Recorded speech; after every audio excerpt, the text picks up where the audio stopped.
हमारा तिलमरी पर जो है तिलमरी रोड पर जो है एक मुस्लिम कब्रिस्तान है, उसके लिए जो है 10 साल से जो है एक रास्ते का झगड़ा चल रहा था। हम लोग जो है कुछ किराया बात हुई थी, किराया दे रहे थे, उसके बाद किराया देना नहीं हो सका, हमारे रास्ता बंद था कि वो कोविड के ज़माने में तो जो है बहुत बड़ा परेशानी का मसला हुआ। एक मरतबा तो लोग जो है मैयत छोड़ के भाग गए, चले गए। तो इतना बड़ा मसला था और ये पूरे मसले को जो है हमारे काबिल एहतराम हमारे NM श्रीवास्तव साहब MLA साहब से जी हम बहुत ही उनके शुक्रगुजार हैं कि वो आके जो है एक मसले को जो है वो जो ज़मीन वाला था उनको बुला के जो है एक रेट तय करें। तो रेट तय करके जो है उस साहब जो है पहले मैं निरंतर से 2 लाख रुपये बोलता है, साहब ऐलान करने से लोगों के अंदर भी एक शोर पैदा हुआ। तो लोग 1 घंटे में जो है हमारे पास जो है 3 लाख रुपये जमा हुए। तो साहब जो है हैदराबाद में बिजी थे, तो वो लोग जो है 3 महीने हुआ साहब बोल के रेट बढ़ता वैसा था बोल के, तो साहब बिजी थे उस वक्त हम लिस्ट निकलने के बोल के 3 लाख रुपए जमा हो गए।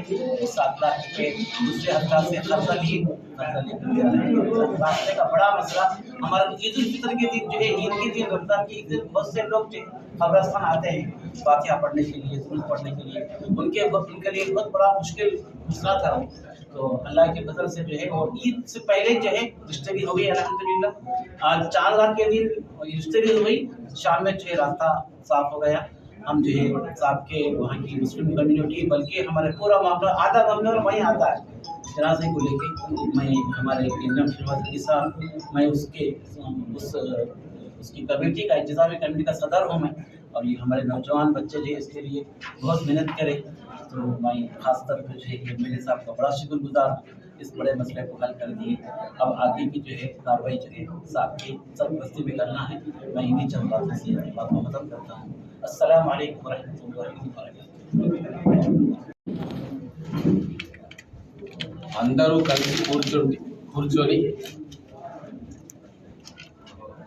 ఓపెన్ మైండ్ తోటి సమస్య పరిష్కారం ఎట్లా చేసుకోవచ్చు అన్నది తిమ్మసానిపల్లిలో అక్కడ ఉన్న పెద్దలు ఒక ఉదాహరణగా ఇచ్చారు. ఎన్నో సంవత్సరాలుగా అక్కడ శ్మశానానికి ముస్లిం శ్మశాన వాటికకు దారి లేకుండే.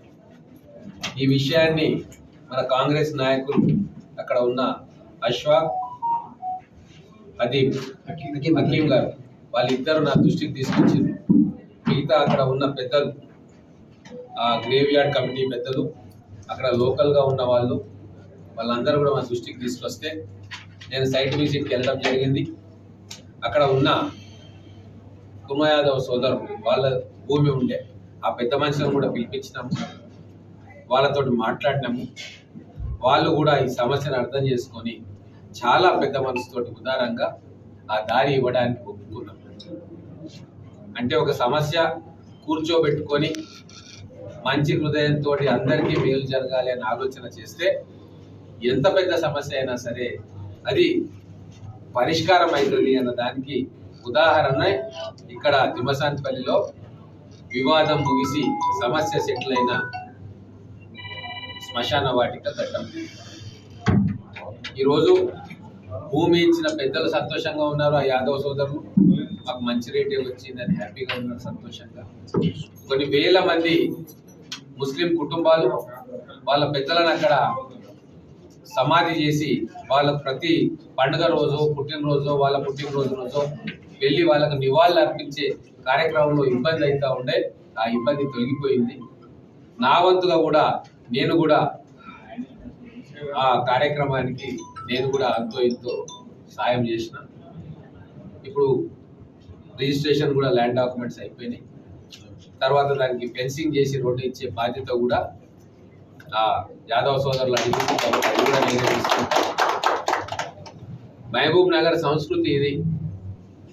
గతంలో నాయకులు వివాదాలు సృష్టించేవాళ్ళు, వీళ్ళ మీద వాళ్ళకి చెప్పి, వాళ్ళ మీద వీళ్ళకి చెప్పి దాంట్లో పబ్బం కట్టుకొని సమస్య పరిష్కారం కాకుండా డిలే చేసేవాళ్ళు. కానీ మా కాంగ్రెస్ ప్రభుత్వం వచ్చిన తర్వాత ఎక్కడ సమస్య ఉన్నా ఇరు వర్గాలను పిలిచి ఒక మంచి మనస్సుతోటి అందరినీ ఏకం చేసే కార్యక్రమం మేము అందరం చేస్తూ ఉన్నాం. దానికి సత్ఫలితాలు వస్తూ ఉన్నాయి.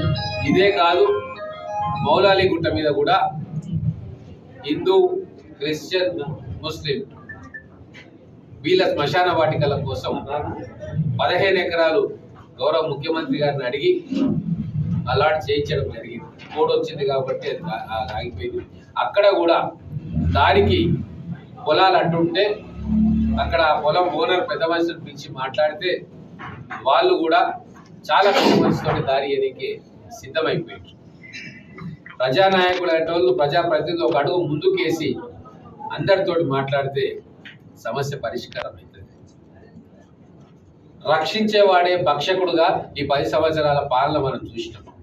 రేవంత్ రెడ్డి గారు ముఖ్యమంత్రి అయిన తర్వాత ప్రజాప్రతినిధి పేద ప్రజలను రక్షించేవాడుగా, పాలకులు కాదు సేవకులుగా మమ్మల్ని దిశానిర్దేశం చేస్తుంటే ఆ మార్గంలో ఎమ్మెల్యేలు అందరం కూడా ప్రయాణం చేస్తూ ఉన్నాం.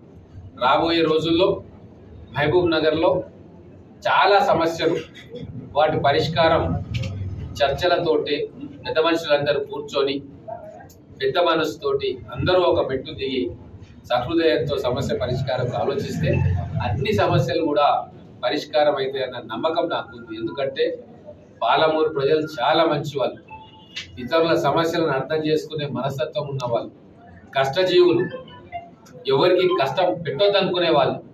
అటువంటి వాళ్ళను కరెక్ట్ మార్గనిర్దేశకం చేస్తే ఖచ్చితంగా పాలమూరు ప్రశాంతంగా ఉంటుంది. రంజాన్ చాలా గొప్పగా జరుపుకున్నాం. శ్రీరామనవమి, హనుమత్ జయంతి కూడా చాలా గొప్పగా జరుపుకున్నాం.